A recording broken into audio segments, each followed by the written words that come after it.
আসসালামু আলাইকুম রহমতুল্লাহ। আশা করি সবাই ভালো আছেন। আজকে আমি আলোচনা করব কিরগিজস্তান সম্পর্কে, কিরগিজস্তান বিষয়ের সর্বশেষ আপডেট এবং বর্তমানে কেন না যাওয়া উচিত এই বিষয়ে।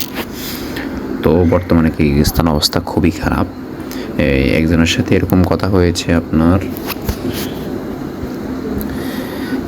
উনি 52,000 টাকা বেতনের চাকরি হবে এরকম একটা শর্ত, মানে অর্থাৎ এজেন্সির সাথে কথা বলে গিয়েছে।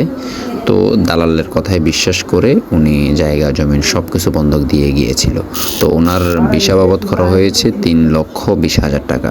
তো সেই টাকা উনি এই বেতন যা পান তা থেকে দিত আর কি।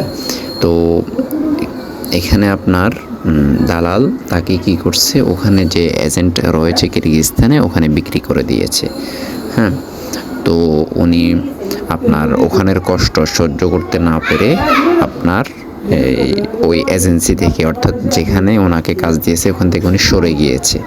হ্যাঁ, তো পরে উনি সব জায়গায় ঘুরতেছে, হ্যাঁ, কাজ করতেছে না এদিক সেদিক।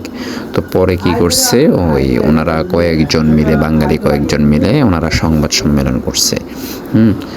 এইভাবে আরও প্রতারণার শিকার হয়েছে, এরকম করে ওনারা আপনার সংবাদ সম্মেলন করছে। তারপর আপনার অনেকগুলো তথ্য বের হয়ে আসছে, অর্থাৎ কিরগিজস্তান যাওয়ার নাম করে আপনার অনেক টাকা হাতিয়ে নিয়েছে, ওখানে গিয়ে যে কাজ করার দরকার ওই কাজ দেয় নাই। এগুলো সব পত্রিকার খবর ভাইজান।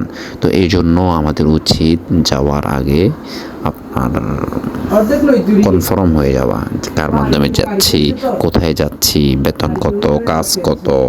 হ্যাঁ, তো এইভাবে অনেক অনেক অনেক তথ্য পাইছে যখন সাংবাদিকেরা, তখন এই বিষয়ে সোচ্চার হয়েছে। হ্যাঁ, তো এভাবে অনেক আছে যে দালাল বলছে এত টাকা বেতন, এত এত, কিন্তু ওখানে যাওয়ার পরে কাজ নাই। হ্যাঁ, বিক্রি করে দেওয়া হচ্ছে, পরিশ্রম বেশি করানো হচ্ছে। হ্যাঁ, তো অনেক যখন এরকম তথ্য বের হওয়ার পরে তখন এই প্রবাস কল্যাণ মন্ত্রণালয় আমাদের যেটা আছে ওনারা সোচ্চার হয়েছেন। তখন ওনারা বারবার গিয়ে প্রশ্ন করছেন এই বিভিন্ন এজেন্সিগুলোতে, আপনারা কেন এভাবে পাঠাচ্ছেন লোকদেরকে, আপনাদেরকে আইনের আওতায় নেওয়া হবে। হ্যাঁ, তো এই সব মিলিয়ে হচ্ছে আমাদের যাওয়ার আগে অবশ্যই এই জেনে বুঝে কোথায় যাচ্ছি, কার মাধ্যমে যাচ্ছি, হ্যাঁ, কত টাকা দিচ্ছি, আমাদের ওখানে স্যালারি কত হবে, কাজ কত হবে।